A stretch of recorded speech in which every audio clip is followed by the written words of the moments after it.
Dans les annales de l'histoire économique, peu de concepts ont révolutionné l'efficacité opérationnelle et la productivité aussi profondément que le Lean Management. Le Lean, à la base, représente une quête incessante pour éliminer le gaspillage, optimiser les processus et maximiser la valeur pour le client. Les principes du Lean Management ont été adoptés par des organisations de toute taille et de toute complexité, des multinationales aux petites startups.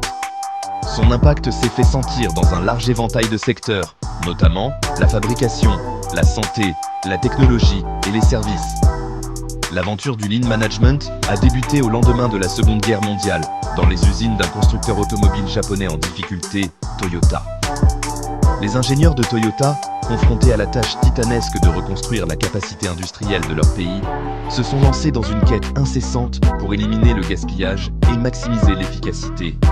Cet essai explore l'histoire fascinante du Lean Management, en retraçant ses origines depuis les usines de Toyota jusqu'à sa renommée mondiale.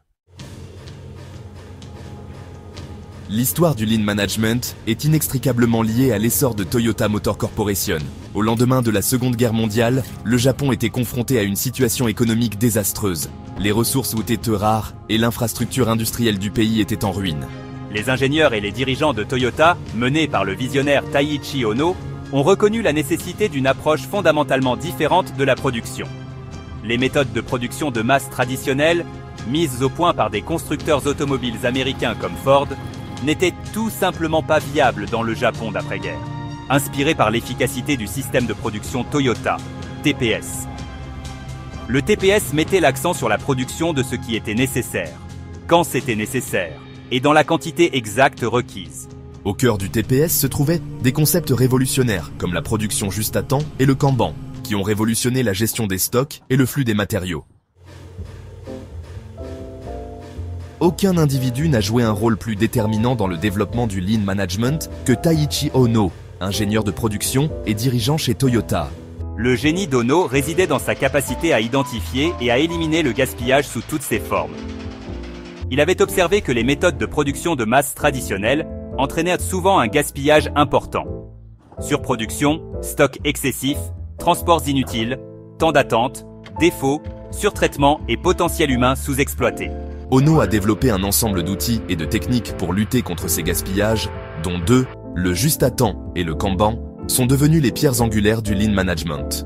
La production juste à temps visait à produire des biens uniquement lorsqu'ils étaient nécessaires, éliminant ainsi le besoin de stock important et réduisant le gaspillage lié à la surproduction. La quête incessante d'efficacité d'Ohno s'étendait au-delà de l'usine. Il a reconnu l'importance d'impliquer les travailleurs dans le processus d'amélioration continue en leur donnant les moyens d'identifier et de résoudre les problèmes. Section 4. Traversée du Pacifique. L'Amérique adopte le Lean. Alors que les graines du Lean Management ont été semées au Japon, son influence s'est rapidement étendue à travers le Pacifique jusqu'aux États-Unis. Les entreprises américaines, en particulier dans l'industrie automobile, avaient du mal à concurrencer l'efficacité et la qualité des importations japonaises. L'une des personnalités clés qui ont contribué à combler le fossé entre les philosophies de fabrication japonaises et américaines a été moi, W. Edwards Deming, statisticien et consultant en gestion américain. Ironiquement, les idées de Deming se sont d'abord heurtées à une certaine résistance aux États-Unis. Cependant, face à la pression concurrentielle croissante du Japon, les entreprises américaines ont commencé à reconnaître la valeur des enseignements de Deming. J'ai plaidé pour une approche globale de la gestion de la qualité, en soulignant l'importance de l'amélioration continue, de la prise de décision basée sur les données et de l'orientation client. L'une des premières entreprises américaines à adopter pleinement les principes du Lean a été General Motors. Au début des années 1980, GM s'est associé à Toyota pour créer la coentreprise NUMMI, une usine de fabrication à Fremont, en Californie. Cette collaboration a permis à GM d'acquérir une expérience précieuse du système de production Toyota et du pouvoir du Lean Management. Section 5. Un phénomène mondial. L'attractivité universelle du Lean. Le succès du Lean Management dans l'industrie automobile n'est pas passé inaperçu. Les entreprises d'autres secteurs ont commencé à reconnaître le potentiel des principes du Lean pour améliorer leurs propres opérations. L'accent mis par le Lean sur l'élimination du gaspillage, l'amélioration continue et la valeur client a trouvé un écho auprès des organisations dans un large éventail de secteurs. Les principes du Lean Management se sont avérés très adaptables et évolutifs. L'accent mis par le Lean sur l'amélioration des processus, plutôt que sur des techniques spécifiques à un secteur, en a fait une méthodologie universelle pour atteindre l'excellence opérationnelle. Si les principes fondamentaux sont restés constants, les organisations ont développé leurs propres interprétations et mises en œuvre du Lean, en l'adaptant à leurs besoins et à leurs défis spécifiques. Aujourd'hui, le Lean Management est pratiqué par des organisations de toute taille et de tout secteur dans le monde entier. Section 6. Au-delà de la fabrication, la portée transformative du Lean. Alors que le Lean Management trouve ses racines dans la fabrication, son impact s'étend bien au-delà de l'usine. Le Lean s'est avéré particulièrement efficace dans les secteurs où l'efficacité, la qualité et la satisfaction client sont primordiales. Dans le secteur de la santé, les principes du Lean ont contribué à améliorer les soins aux patients, à réduire les temps d'attente et à rationaliser les processus administratifs. Les hôpitaux et les cliniques ont adopté les outils et techniques du Lean pour optimiser le flux des patients, éliminer les étapes inutiles dans les protocoles de traitement et améliorer la communication entre les prestataires de soins de santé. Le secteur technologique a également adopté les méthodologies Lean pour accélérer les cycles de développement de produits, améliorer la qualité des logiciels et améliorer l'expérience client. Section 7. Conclusion. L'héritage durable du Lean.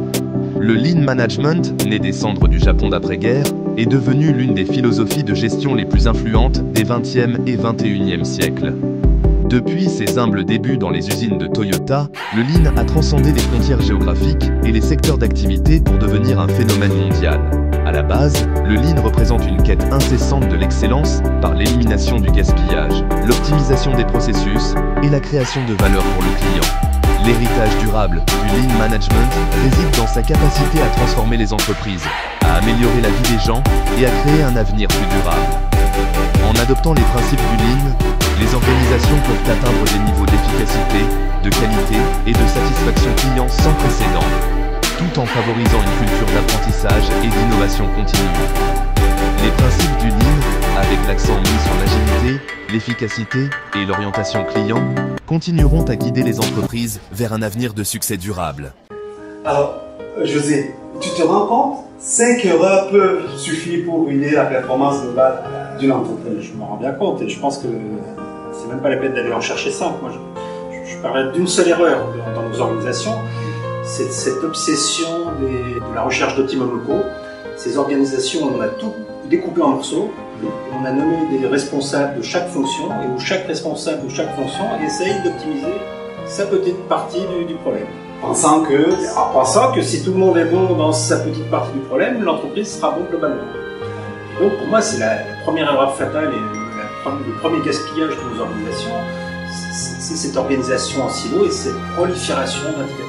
Alors, tu me donnes même une idée, mais est-ce qu'on ne pourrait pas organiser une masterclass pour pouvoir aider ces entrepreneurs, ces managers à pouvoir éviter ce genre d'erreurs fatales? Puisque ça, c'est mes travaux. Et donc, l'idée, c'est plutôt de se demander quel est le but de notre organisation, quelle est la finalité, qu'est-ce qui fait vivre mon organisation? C'est mes clients. Comment je fais pour satisfaire nominalement mes clients et aligner tout le monde sur cette volonté? D'accord, je n'en dis pas plus. Je préfère qu'on organise une masterclass quand? En mars? En mars, quand tu veux.